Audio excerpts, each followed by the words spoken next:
sound is dying. Whoa, hey. I've never heard a sound play so heavy and so clear. Little sound boy, it's not your time to play. Hey, you never know one. Son boy, lock down the sound.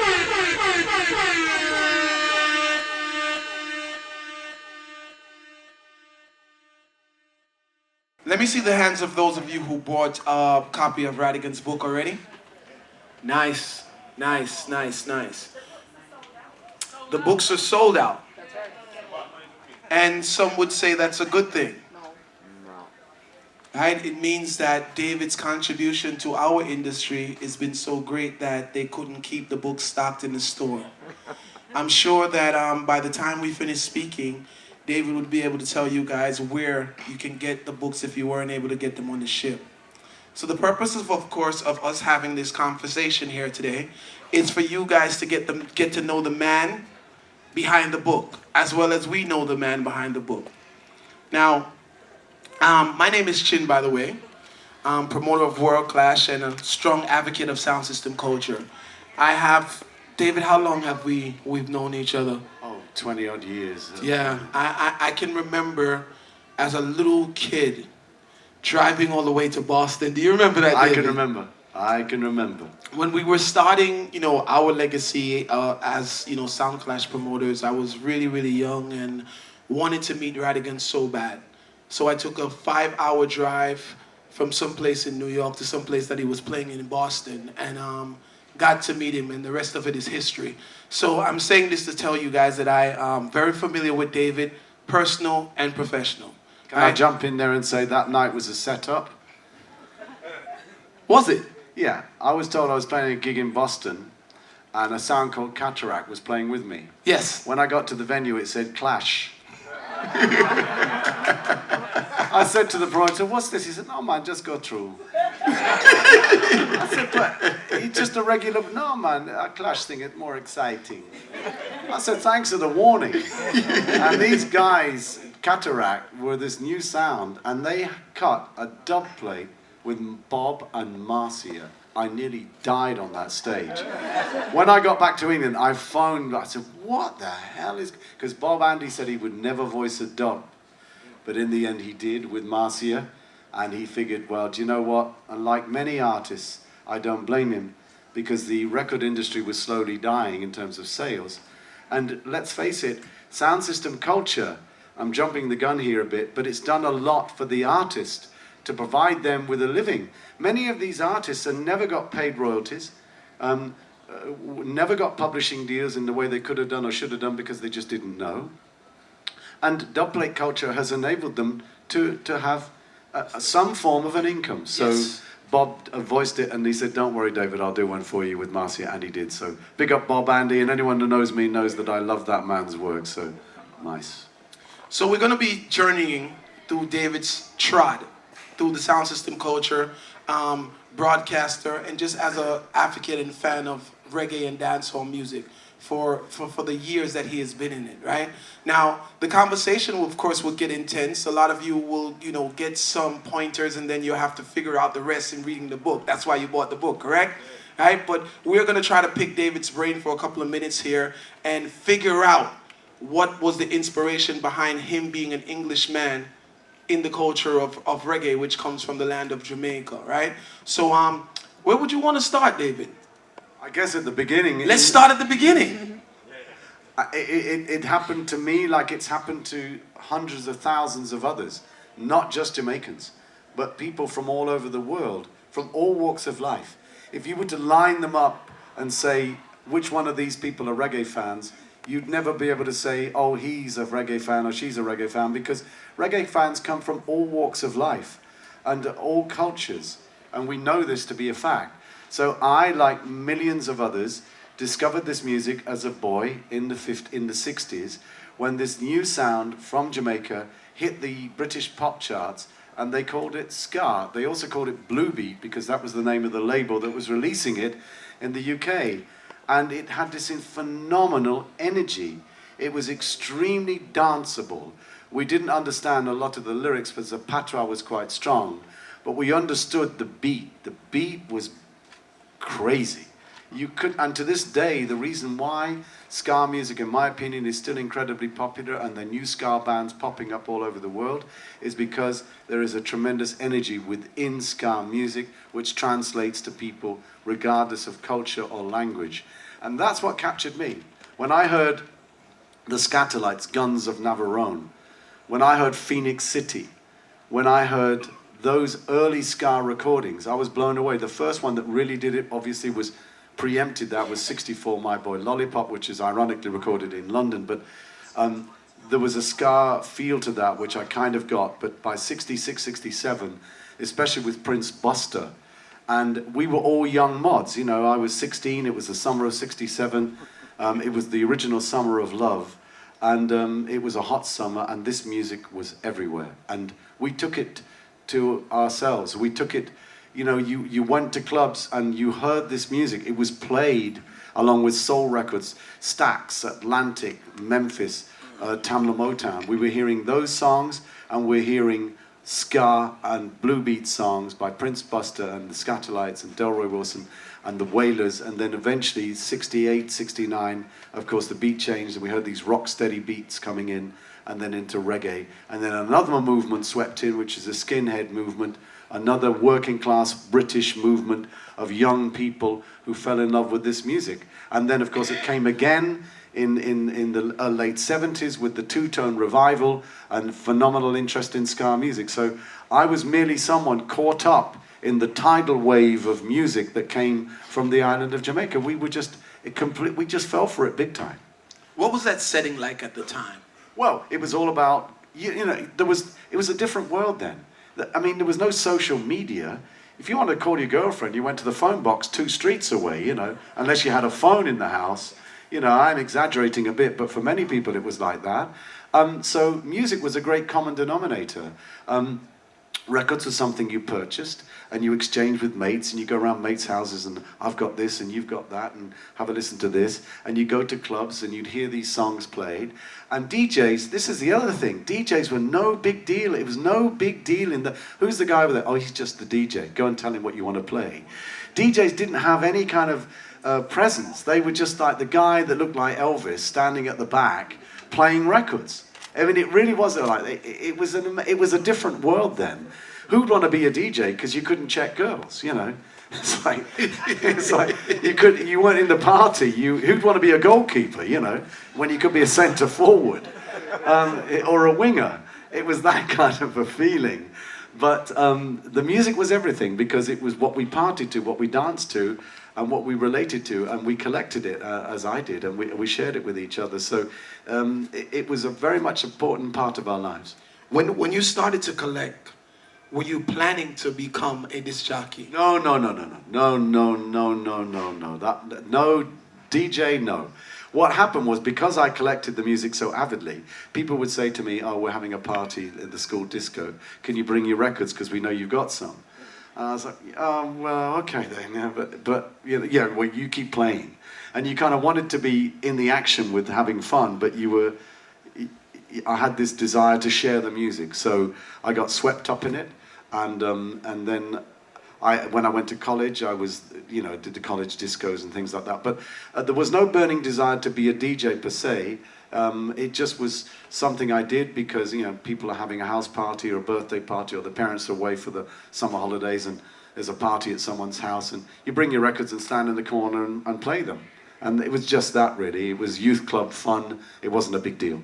At what point does it become something that you start to think that this could possibly be something that you would do for the rest of your life? I knew it was becoming an obsession when I was playing Ariel in The Tempest at the Victoria Theatre in Stoke-on-Trent. Peter Cheeseman was a great director, and I was very fortunate to get that part. But I found myself taking my makeup off after the show on a Saturday night, getting into my old Triumph Herald and taking a box of records to play at the West Indian Club at 1 in the morning. And I realised perhaps I had this desire to be a disc jockey. And so I knew there was a possible obsession developing. But it was actually in 1978 when I heard it was announced on BBC Radio London that the presenter of that Sunday show was leaving, and they were looking for new presenters. And my girlfriend said, "Oh, you know, you should do that." And I said, "I'm ridiculous." And I wouldn't get a job as a DJ. And she actually wrote a letter to the radio station, and I got an audition, and I went down there, and well, I've told the story many times. They stopped the audition after 15 minutes, and the producer came in, closed the door. He said, "I'm terribly sorry, Mr. Rodigan. You clearly know a lot about the music, but we're actually looking for a black presenter. You're the wrong colour." And I said, "Well, I understand that, of course. It's black music, black presenter." And I left, and I just presumed that would be it. And I totally understood that. And what happened was they played this audition tape along with other audition tapes to various reggae producers in London. And they asked for their opinions. And apparently every one of them said, "Oh, whoever that bloke is, he clearly knows about it. You should use him." And in the end, I got the job along with a black presenter, and we alternated. And then eventually, after about over a year or so, I got my first public appearance at a BBC event. And when I walked out onto the stage, there was a deafening hush because the people had presumed I was a black presenter because I spoke about the music. So it was kind of a strange experience, but it just goes to show you that if you care about something, you care about it. That's all there is. And the first gig I did was at the Apollo Club in Willesden. And when I walked out there and I started to speak, I saw there was a deafening hush when I walked out. And then I saw a lot of people closing their eyes as I started to speak because they were listening to the voice that they listened to on the radio. So if there's anyone here from the UK, you probably remember those early Sunday lunchtime shows. UK in the house. Definitely one of the radio personalities / soundmen that has made the UK flag proud in the reggae and dancehall industry. David Rodigan, we're getting into his book, we're getting into who he is, we're getting into why he is who he is. Those of you who may have 1 or 2 questions, we'll take them in a few minutes. But right now, I want to talk about you on the radio as a presenter and how well and how long it took you to really become that milestone on radio. I was an incredibly nervous presenter at the beginning. I really was, and I still to this day do a careful preparation for all my radio shows. Sometimes they're over-scripted, but I knew that I had information to impart, but I knew that you had to check facts and be certain about what you were saying. In the same way, I also didn't want to be a crashing bore. We were taught at the BBC, and they gave me my training, that you should behave as though you were a guest in someone's front room. You shouldn't shout at them, you shouldn't try to take over the conversation, and you certainly shouldn't patronize them. You should inform where necessary and hope that they share that piece of information. Hope that you're either giving them something they already know or sharing something with it that they don't know. But at all times, I firmly believed, and I still do believe, that the music is of paramount importance. In those days, if you dare crash the vocal on any record, you were reprimanded severely by your program controller. It is a cardinal sin, in my opinion, to talk over any vocals. So all intros were timed, and you had to rehearse your speech or shut up and not make a speech. But if you dared speak whilst the vocal came in, you were in trouble. It was a very different world then. The music was everything.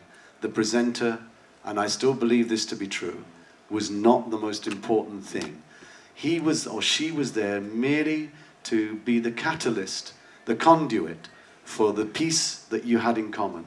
So when I first listened to radio, and I would listen to Mike Raven's R&B show, and Mike Raven had this very distinctive voice, and he would, "Good evening, this is the Mike Raven R&B show, and here's a very interesting piece of music on the Gas record label." And he would give you very precise information. It was quite sort of stylized, but the essence of it was that you should be mindful that the music is everything, and also that your personal opinion on the music was something you had to be careful of, because in all walks of life there are people who appreciate things that you don't appreciate, and that as a presenter you must have an open mind. So if you're playing something that perhaps isn't particularly appealing to you, it may be very appealing to somebody else, and you're duty bound to do that, especially if you're covering a genre of music within which there are various styles. And that's very much the case with reggae music, with lovers rock, some more romantic songs, roots and culture, dub music, and so on. So I've always tried to shape my show in segments where I'm covering the relevant parts of the music. But I still do not dwell in the past. My current show on the BBC only has one feature of 2 songs in the second hour. The rest of the show, which is 120 minutes duration, is devoted to new music, current music, and hit music. Again, it is the duty of the broadcaster to reflect what's happening in the marketplace, and within reason. There are certain songs that are simply not suitable for airplay for obvious reasons, but that's my job as a broadcaster, and that's the thing I've always taken great pride in. I know that you're very particular about what you present on the radio. How do you decide on what song you're going to play on a David Rodigan show? I think that's down to instinct. That you hear something and you can hear something exciting in it. And you think to yourself, if I'm feeling this, what are the chances that other people are going to feel it too? And that's what that's your duty as a broadcaster to do that. And that's based on, it's also based on some pretty obvious things as well, like, is it in tune, is it well produced, is it an interesting song, does it have something to say, well, be it romantic, be it political, be it social commentary, whatever it is it of significance, and is it something that people would like to hear? And also, this is an emphasis that I like to make, some DJs get obsessed with playing records first. Yes, okay, when you're younger, perhaps you can have this, slightly sort of, obsession about, how important it is.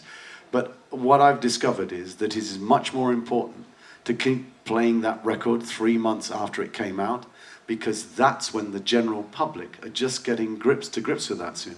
And I say this to presenters time and time again. When you're sick and tired of playing a song, believe you me, that's exactly when the public want to hear it every day, every 2 hours. And you may be tired of it on rotation because you're there in the radio station on rotation. They're not able to listen to it as long as you are because they're doing their job. So they want to hear hit songs, and it is your duty to play them. So you may get a big deal and a big kick out of saying, I'm the first person to play this is the world exclusive, da-da-da-da-da.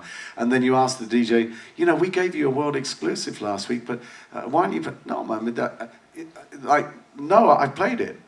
I got rid of it. What? You got rid of it? You don't play it anymore? No, I played that first, and I played it, 6 weeks ago. You're that important? You're that important? What about the singer who made the song, the man who produced it, the musicians who played on it, the engineer who engineered it, the man who mastered it, the man who pressed it, the man who made it available for social media to listen to? What about all those people that made contributions to make this piece of music a piece of art? You have a responsibility to them to make sure that that song is played consistently on radio and regularly, even when you're sick to the back teeth of it, because that's what a hit record is. It's become popular because people enjoy it. So please, and this is a beef I have about the obsession with certain radio presenters, and it seems to be endemic in certain elements of the industry, where they seem to think that they are more important than the music that they play, and they're not, and we never will be. We are the last in the food chain, because without the singers, without the songwriters, the engineers, and all the people I just mentioned, we as radio presenters do not have a job. End of.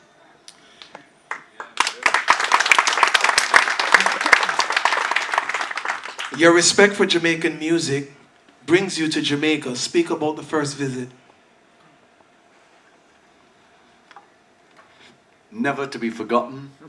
I was so excited, I don't think I slept for several nights before we took off. It was January 1979. I landed and I ended up out in well, it's now Portmore, but in those days it was over that bridge. It was called, oh God, I've gone a blank on the name now. Edgewater. And I spent the first night at Edgewater, yeah, over the bridge. And when I woke up in the morning, I was covered in mosquito bumps.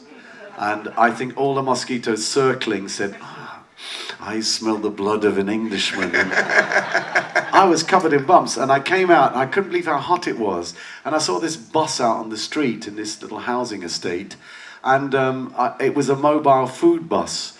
And I walked up to it, and I said, do you sell breakfast? And the guy looked at me and said, you can have bun and cheese.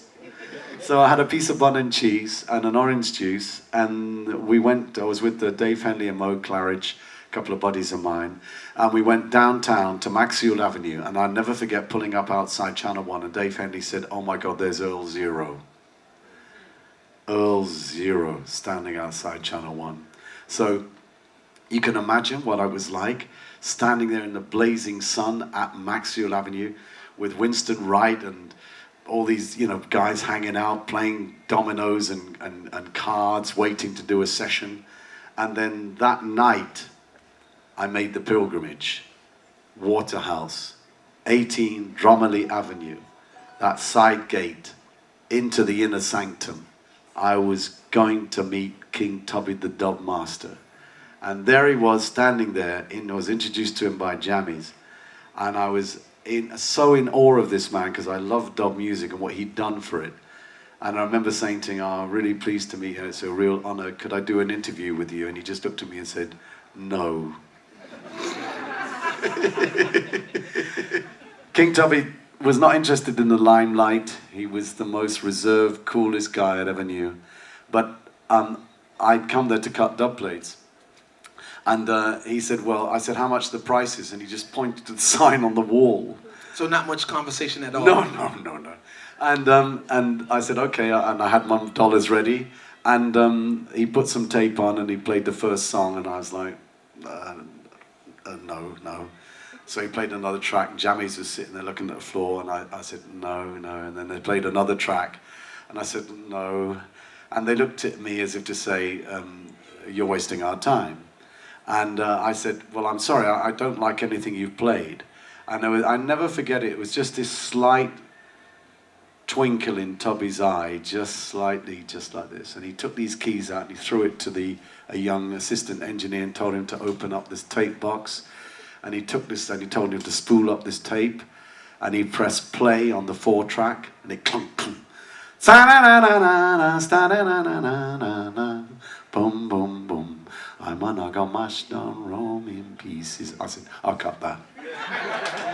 And it was a guy called, I didn't know who he was. I said, "Who is?" They said his name is Michael Haynes, but they call him Michael Prophet. He's been discovered by Yabby U, and it's a new song. I cut that, and then I cut straight into the instrumental dub mix, and that was my first day in Kingston, Jamaica. Explain that process, because I know that the process of cutting dub plates today is a lot different than the cutting dub plates back in the time when you first visited Jamaica. What was that process like? When you go to King Tubby's and you ask him to open up the cabinet and take out that reel-to-reel, what exactly were you trying to do? What you were trying to do is to find exclusive songs, and you wanted something that you could play on your sound system, or as a DJ, you wanted something that was exclusive. Something special. So what sound systems would do is they would ask for different mixes. So there would be maybe a popular record on the street, and you'd get the 4-track from it, and you'd get Tubbies or Jammies or later Scientists to remix that off the 4-track, so you had a different mix. That made it unique, that made it a one-off. And then the instrumental would be dubbed, and they would chase the drum and chase... And it was really, these things happened because DJs and sound systems were so desperate, so passionate, so obsessive about wanting to have exclusives that they made these demands upon the engineers. And the engineers wanted to be creative, and I think King Tubby and other engineers were kind of frustrated dub musicians themselves in a way that it enabled them to, some of the creations of Lee Perry and Errol Thompson, all the great engineers, Sylvan Morris at Studio One on those early dub albums, Sylvan Morris at Harry J. The engineers played such an important role, and they never really got the kind of recognition that I believe they deserved. And King Tubby kind of was at the vanguard of that. So, yes, you were getting exclusive. They might stick someone in a voicing booth and say, "This can only be played by David Rodigan," as the tape came in. But the idea of voicing something with your name in it didn't exist. It just didn't exist. I remember one of the first dub plates I got with a singer singing my name in it was Jar Walton, and he gave it to me in 1981 or something at Capital Radio as a gift. And I said to him, "I can't play this in public. It's got my name all over it." Because it wasn't about having a name in a record in those days, it was just about playing the record. But what happened was, and we all know this, but just in briefly, in the 80s, as opposed to DJs and singers coming and singing on Jammer nightclub and getting a forward, sound systems realised, oh, maybe I could get that singer, Ika Mouse or Little John, to voice something for me so I can play it in a dance as though they're there. And that's where dub plate specials kicked in. It was just a development of a format that people found exciting, and it was a way of saying, do you know what, we were even more exclusive. We got a song by Josie Wales that nobody else can play, and that's where it started. But it was originally quite different. Starting as a broadcaster in the UK, journeying into Jamaica, starting to cut dub plates, when do you start to realize that you want to compete? It was Barry Gordon who has to be held responsible for this, my great broadcasting colleague who worked on JBC Radio 1, because I was down there in '83 doing a series of shows for Capital Radio in England, and one of them I obviously invited Barry to be my special guest to give me a report on what was happening on the Jamaican music scene. Barry Gordon's a phenomenally successful broadcaster and has been on Jamaican radio for over 40 years. And he reciprocated and said, please come on my Saturday night show, which is a strictly reggae show, from 8 o'clock. And do your London report. So he did a Kingston report for my pre-recorded show on Capital Radio, and on the Saturday night I turned up at 7:30, and at 8 o'clock, during the news, he turned to me and said, rather than you just being a guest and talking about what's going on in London, let's just do a clash. And I said, oh, thanks for the warning. And he said, I'll never forget, he said, we'll do a clash because Jamaicans love contest, and it'll be more exciting. And we didn't really know each other, but we gelled that night, and that clash lasted 6 hours, till 2 a.m. in the morning, and it seemed that every radio was cassetting that, because to this day, people still talk about the clashes in 83, 84, particularly the 85, which was known as the Slang Tank Clash, which resulted in the dance in Brooklyn and all that came from it. But it was Barry G who made it possible, in the sense that he saw, and I shared the vision with him, that a radio DJ could actually do something different that normal radio DJs weren't doing, and making it more interesting. And in those days, we didn't have dub plates with our names in it. It didn't exist. We were just playing songs. You were playing that rhythm, let me play a version of it. It's like a battle of the bands, battle of the... and that's all we were doing.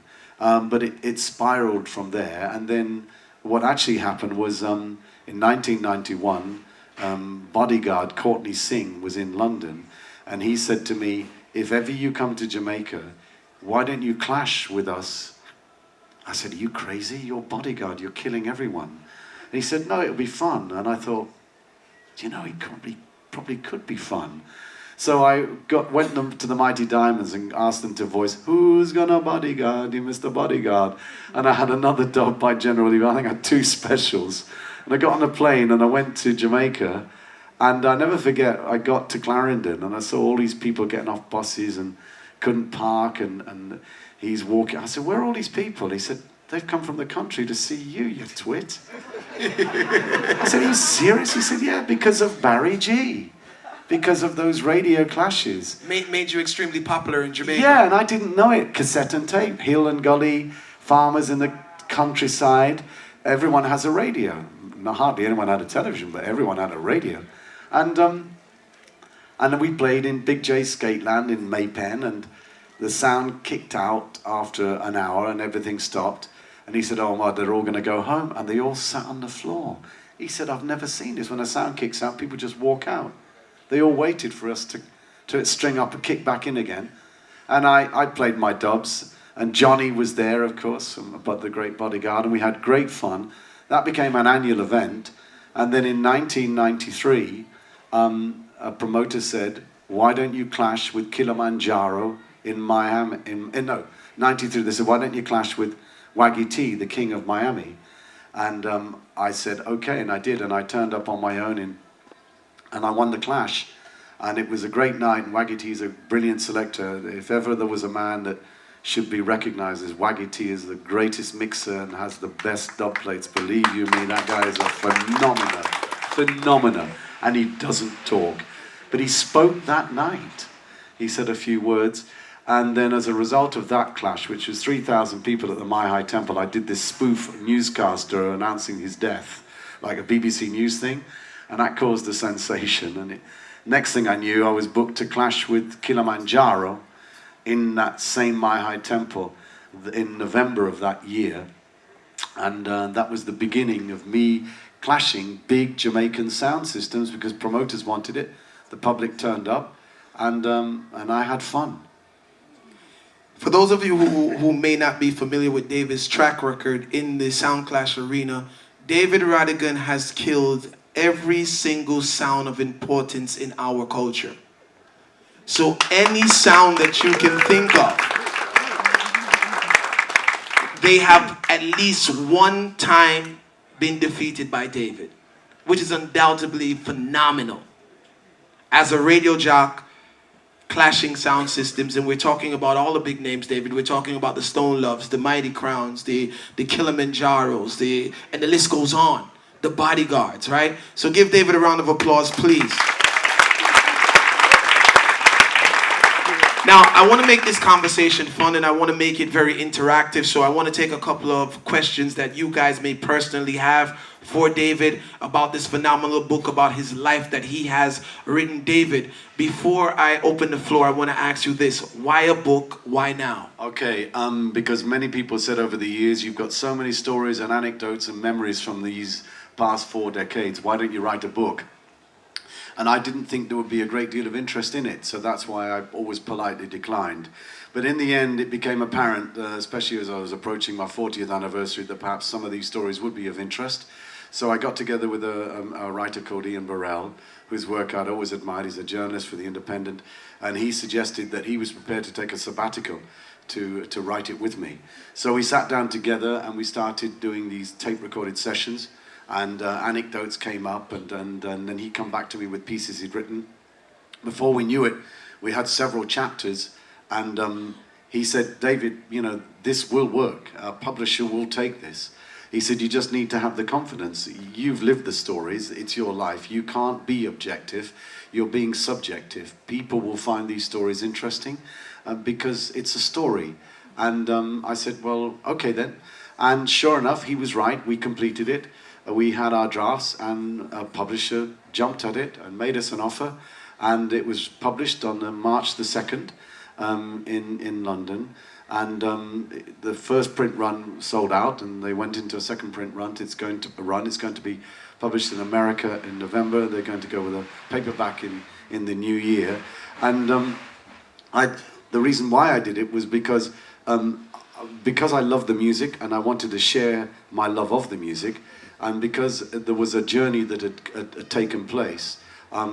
People said, you know, this journey would be of interest to other people. Please share it. I shared it. Let's liven up the room a little bit. Those of you who may have questions for David, raise your hand and I will try to accommodate everyone. Questions for David? Yes, Mr. Rodigan, I'd like you to relate to us your experiences at Bob Marley's funeral in '81. Well, it was an incredibly moving experience, as anyone would know from the historical footage. I was privileged to be there.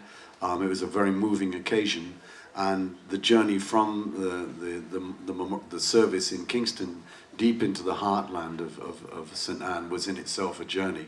I mean, literally thousands of people in that funeral cortege, and all the other people, and then finally walking the final mile or two to 9 Mile was very, very moving. I mean,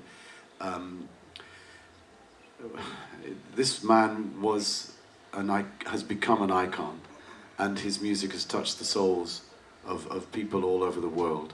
His death was, you know, I mean, I did an interview with him when he just returned from Zimbabwe, and I commented on how thin he was, and he was already very thin. That was in 1980.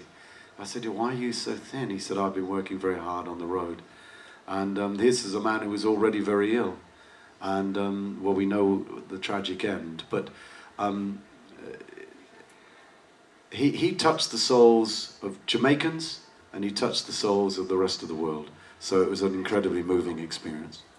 Can you tell me, just to follow up, what's your favorite Bob Marley album? Oh, Natty Dread for me was a very important album. Questions for David? Hi, good evening. Right, David Rodigan, MBE. All right, member of the British Empire. All right. Most of us a lot of us in this room grew up listening to you because we didn't know much about reggae until you came on Sunday afternoons, 1 o'clock, as you said, alternating with Tony Williams. Right. Over the years, as a white man in reggae, I know you've been attacked because you're white. Okay, so I want to know, you've been in the business for over 40 years. How have you coped with some of the attacks from, like this year, for instance, from Coxon? How have you, how have you dealt with those attacks? Because you are single-handedly responsible for the growth of reggae in England. So how do you combat that? My mother said, in life, son, there'll always be people talking about you. And if they're talking about you, they're leaving somebody else alone. And I never forgot my mother's words. She said, there will be people who dislike you for reasons that you'll never understand. And she said, you must always, always try to forgive them, because their hate and their dislike will be there, they'll have their reasons for it. But if you put it into practice, and if you're living good with people and you're doing the right thing, somebody once said, to do the right thing is the right thing to do. So if you're just doing the right thing, which is your job and broadcasting and sharing the music, and there are people who are hating on you for no other reason than, well, I don't even know what the reason is. If it's for the color of your skin, if it's because you're not a Jamaican, or you're not a Garveyite, or whatever it is that or you're not a Rastafarian, I have no control over that. I am powerless over people, places, and things. What can I do? I can't do anything. And to react and to enter into some sort of vitriolic tennis match, giving people the oxygen of publicity that they so often crave, is a pointless exercise. If somebody is set in their ways about the reason they despise you and they hate you, there is nothing you can do about that. You can't. I have had some particularly unpleasant experiences, some of which are related in the book, some particularly unpleasant experiences. But the world is full of people who can be particularly unpleasant, and that's an understatement.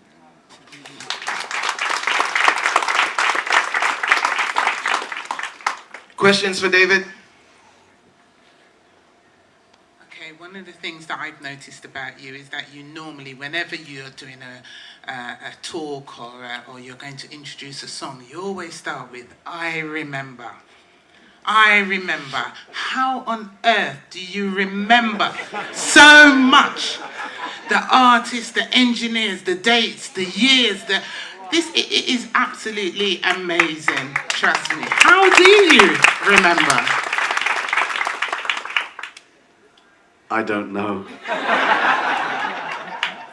I can't remember what I did last week, but I can remember what I did in the summer of '67. I mean, I can't explain it. It just stays with me. It's always stayed with me, and it just comes. I don't have to look at a book. I don't have to check a date. Well, I might have to as I've got a bit older, but primarily and essentially, it meant so much to me when I discovered it, when I bought these records, because you had to be a kind of Sherlock Holmes in those days. And if you really cared about something, you wanted to find out more and more about it. So you'd find yourself saying, B. Lee, is that Byron Lee or Bunny Lee? Byron Lee's a band leader. Bunny Lee's got a record label. Dynamic is that. And you just have to put it together. You didn't know what Pat Kelly looked like, or Jackie Mittoo, or Roland Alfonso. You had no idea. You pictured what these people looked like. And then you get an album and you're trying to figure out, is that Lee Perry in the middle, or is that him on the left? No, it was. So you were learning and discovering and putting the pieces together, which made it much more interesting. And then you had friends who also had that. Although in the beginning I was in a country bumpkin in a little village in the middle of nowhere, wondering, You know, is there anybody else that likes this music? After the initial wave of popularity. So, you know, there I was in my student days in my cupboard with my U Roy records. Who are the paragons, you know? And who's you at Beckford? Just trying to put it all together. So, in answer to your question, I don't know how I remember it, but I just do.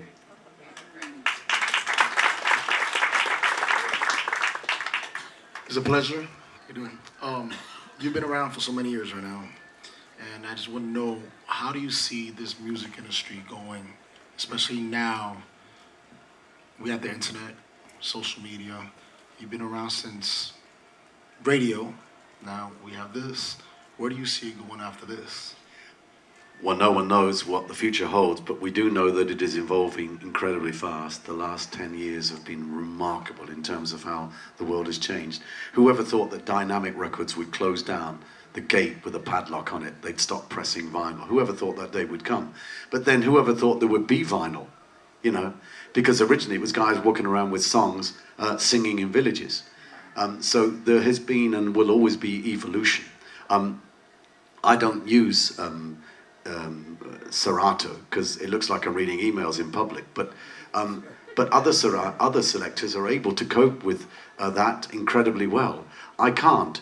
It was only the other day I changed up to CDs.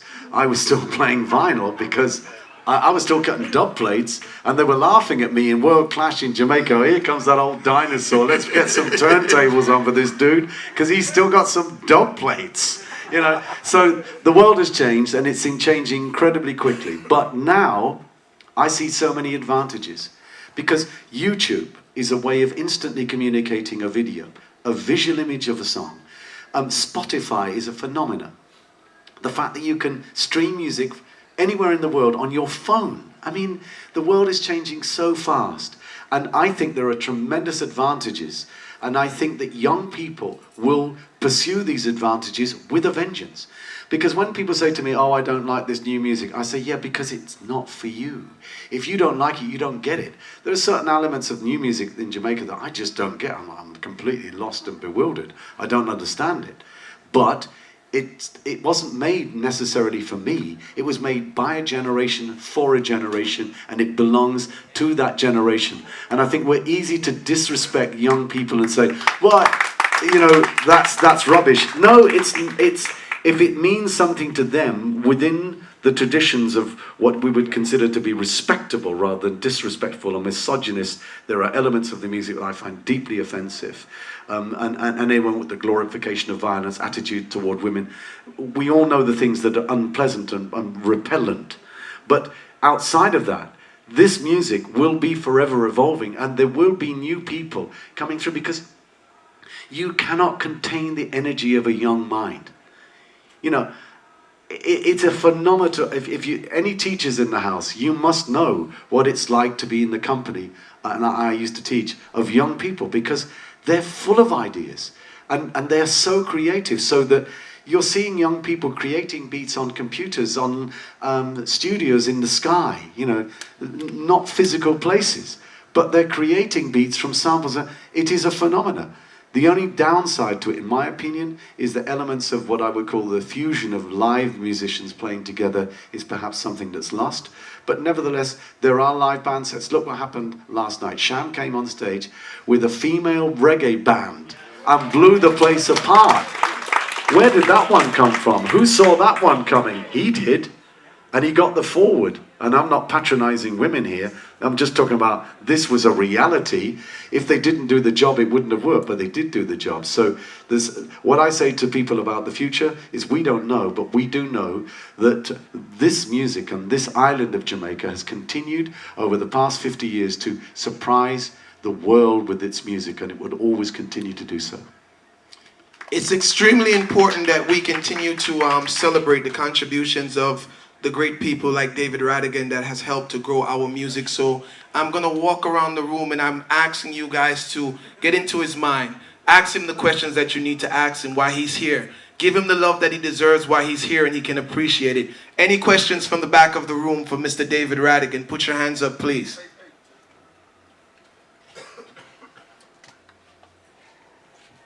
Sir Rodigan, you deal with the music with so much respect, but I noticed you mentioned there's a lot of music that is misogynistic. I'm curious if through your career now and before, if there's any songs you won't play because you find them disrespectful and you don't want to forward a message of disrespect. And part B of that is, of course, Boom Bye Bye and Abati Manhead and this whole era of music. And if these are songs you stand behind and play as a DJ, or if you insert your opinion about that when you play. I think it is morally bankrupt to suggest that you would hate anyone because of their religious persuasion or their sexual persuasion. Let he who hath not sinned cast the first stone. Judge not, lest ye be judged. There's nothing new about being homosexual. There's nothing new about being gay. It has been part of this civilized world in which we lived for thousands of years. I think that what happened and we can go back historically and look how people have been oppressed, but I think that when a music such as reggae has stood up traditionally for the rights of the underprivileged, for the people who have been oppressed by slavery, by social injustice, by gangsterism, I think for a music which has stood up for that, to in turn pass judgment and hatred upon someone because of their religious or sexual persuasions is unacceptable. I just believe it to be unacceptable. I can't justify it. I can't find favor in it, and I see no point in doing so, because the reason why the whole world has loved this music is because it stood up for people and human rights. That's what made this music majestic. That's why it's revered throughout the world. So if you have that as your stance, if Bob Marley and Toots and Peter and Bunny and Bob Andy and all these people made this music that talked about human rights and injustice, if they made that and the whole world relate to it, why on earth would you turn and actually single out individuals and then put such hatred and venom and vitriol against them because of the way they were born and made? I'm sorry, I don't understand it. I'll never understand it. That's it.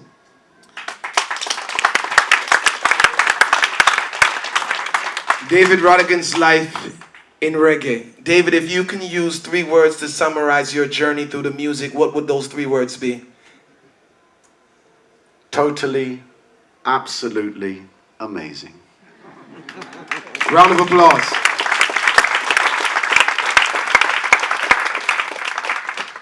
Before we wrap up questions, is there anyone that has a question that they would like to ask?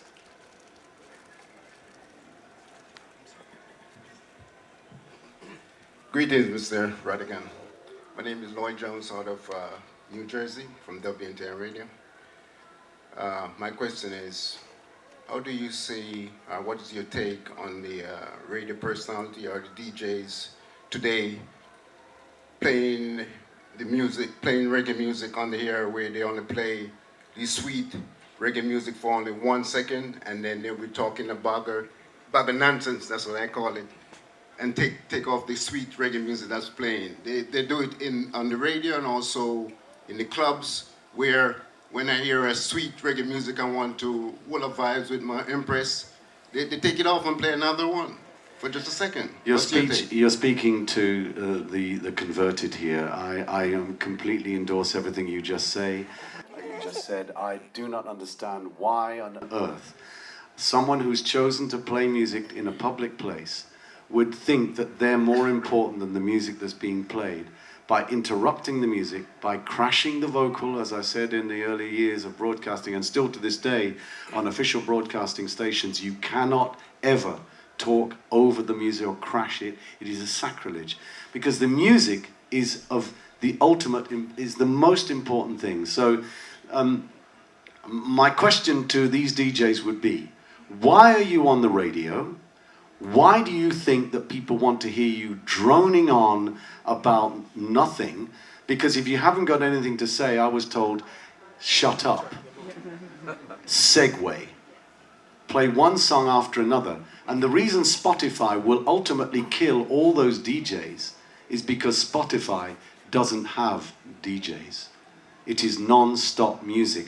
Streaming services are killing these so-called radio DJs who chat over everything because they are spoiling the vibe of the listener. Be informative, share your knowledge with the music, tell the people what it is, and be a companion to your listener. But for God's sake, don't destroy the music. Shut up. Let the music speak. David, let's talk about the changing pace in the dance hall. Earlier days, as this gentleman just pointed out on radio, the music used to play a lot longer. Now, in dancehall, as we know, first verse, maybe half of the first verse, on to the next record. The new generation seems to enjoy it very, very much. Keeps everything hype and keeps it going. Is it helping the musical experience or does it hurt it? I think it hurts it, but for young people, I'm sure they have a different view. Again, if it's working for young people and it's being played to young people and that's what they want and that's what their peer group are doing, then clearly that's what they like.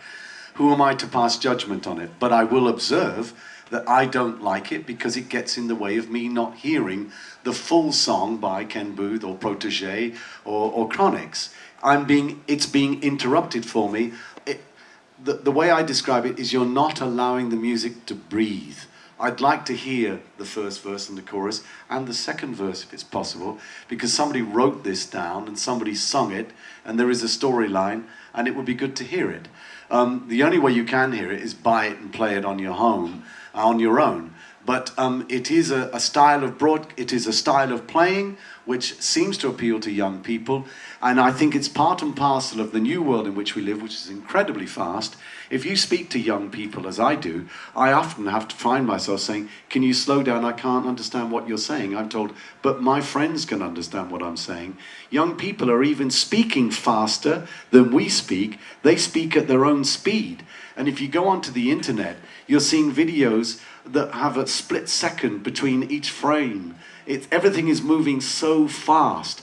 Young people are communicating with you whilst looking at their phone, and you'll see a group of young people all talking together. Then they'll have a moment of silence where they all quickly check their phones, and then they start talking again, or they're texting each other while they're in the same room as each other because they're checking a WhatsApp group, and the whole world has changed. You know, people used to write letters to each other and take it to the post box. Gone. It's all instant, it's instant gratification, it's instant communication, and everything is happening at a much faster rate, and that's what is governed by a new young order of young people. It's their world, it's no longer ours. Greetings and blessings, Mr. Rodigan. What would you say was the most difficult clash that you've entered in, won the event, and where was it and when was it? The most difficult clash I've ever... there have been a number of difficult clashes. My most difficult opponents before Mighty Crown were Bass Odyssey. Mighty Crown are an incredibly hard sound to beat, and also Kilimanjaro. The hardest clash probably was Ricky Trooper at Long Island back in '97. That was a very long clash against Kilimanjaro. That was the hardest one. And he's an inspired performer, and as was Squingy, of course, and Bass Odyssey. So I'd probably say Kilimanjaro, '97, New York. Most fascinating sound clash with David Rodigan that I was able to witness. Those of you who might have been able to see it on videotape, there was no DVD at that time, was 2000. And I don't know if you remember, David, Connecticut, Mighty Crown versus David Rodigan. Dance is very intense, rammed venue, everyone is hype. Rodigan is leading, then Mighty Crown is leading, then Rodigan is leading, and everybody's really enjoying it. And then out of the blue comes this big bodyguard pushing people through the crowd, as someone made their way to the stage. Please let everybody know who came to that clash, David, and gave you the #1 record in the country at that time to play on Dubplay. It was Wyclef Jean from the Fugees. And I'll never forget that night. So thank you for reminding me, Chin. It was amazing because I was about to enter in the 1-for-1, and Beast, his bodyguard, was standing in the wings. I thought, what's Beast doing here? And he just gestured, and I went over into that little dressing room at the side, and standing behind the door, Junior Wellington will know this, was Wycliffe. I said, what are you doing here? He said, what am I doing here? He said, I brought a dub plate. I said, a dub plate of what? He said, don't you know what the #1 record is? I said, I've just landed today. I don't know what the #1 record is. He said, it's called Maria Maria by Carlos Santana with the product GMB. He said, I produced it. I said, oh, okay, well, that's great news. Congratulations. He said, yeah, here's the dub plate to Kill Mighty Crown. Play the second track. And I went on and I played that dub plate blind. And that's one of the biggest forwards I've ever had in my life. That was a deep forward. It came from the back of the hall. It was like a tidal wave. And I'll never forget the look on Simon and Salmon's face that night as they just thought, oh my God. I have a two-part question with technology. I love a good book, but do you have any plans releasing an Audible book? And to who you plan to read it? Yeah, we are looking at the idea of doing an audio book, but it's early days yet, but we want to do that, yes. Second part question, youths. Do you plan on, what's your future goals with the youths? Do you plan on holding any conferences, workshops? I'm from New York, and we have schools like Scratch Academy and buildingbeats.org that hosts college-bound homeless men, young men, and teach them DJ skills. Do you plan on visiting youths in that era? Okay, at the moment, what we are trying to organize for the year 2018, which is my 40th anniversary, is working on projects in London along those lines. We haven't done anything in New York yet, and certainly it's something we could look at, absolutely. I think you have a chance of getting to them. Thank you. So we just got the cue that we have to start wrapping up. I'm going to take a few more questions. Of course, David Rodigan, his book, The Journey of His Life in Reggae Music, is something that you definitely need to have and get the questions answered that maybe you are not being able to get answered today by Rodigan. Again, it is so important that we continue to respect those who contributed to what we are now enjoying today, whether it would be when you turn on your radio or when you go to a popular dance hall. Give David a round of applause again for his contributions, please. Thank you, ladies and gentlemen. Thank you very much to Chin, and thank you to Dan Dalton and the family, the Marleys, who invited me on board.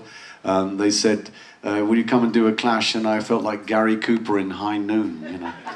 Being the old gunslinger that gets on his horse and gallop into town and into the saloon, you know. And I have to say that last night was tremendous fun, and I really enjoyed it, and I hope you did too. Thank you. David is celebrating his 40th anniversary in 2018, and let me tell you this, because he probably won't mention it because he's very shy, but the event was sold out in a matter of an hour and maybe 5 minutes in London, right? And that's extremely huge for a selector / someone who performs on the radio as a broadcaster. So again, David deserves a round of applause and a whole lot of respect for what he has done.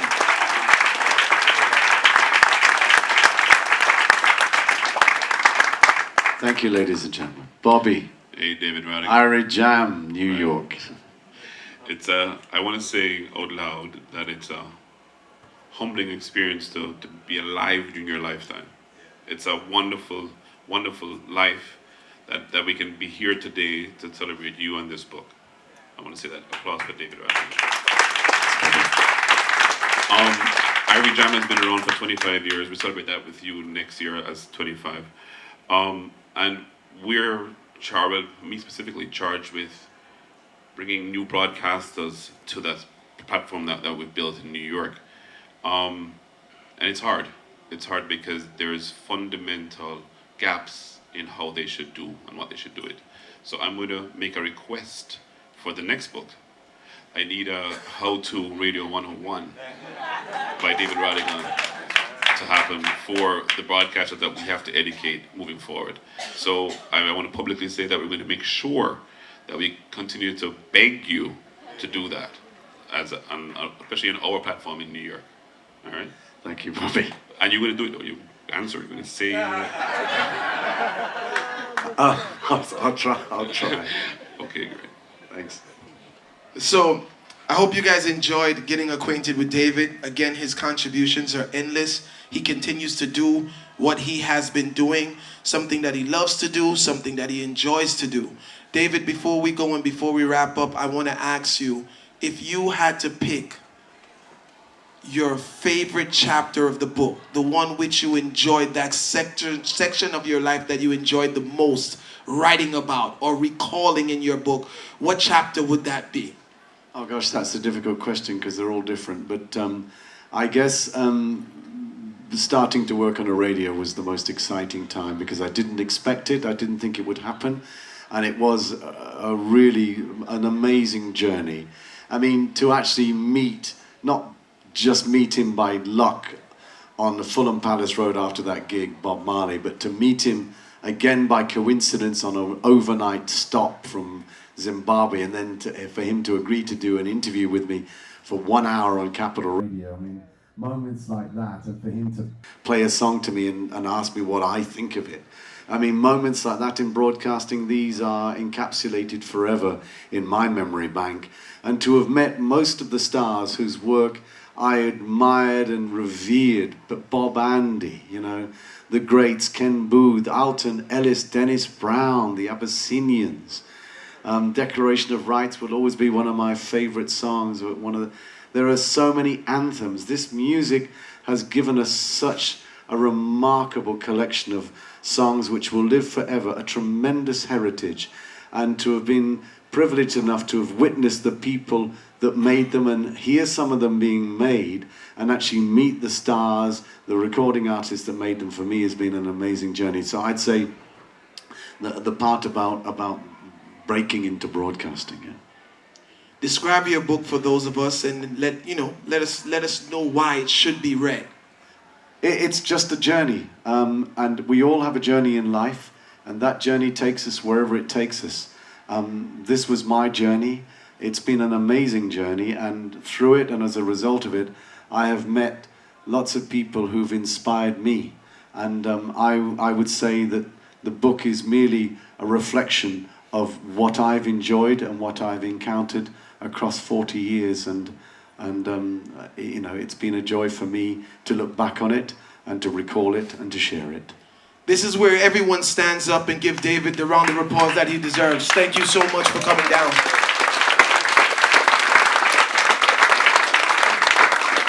Thank you so much, ladies and gentlemen. I won't forget this.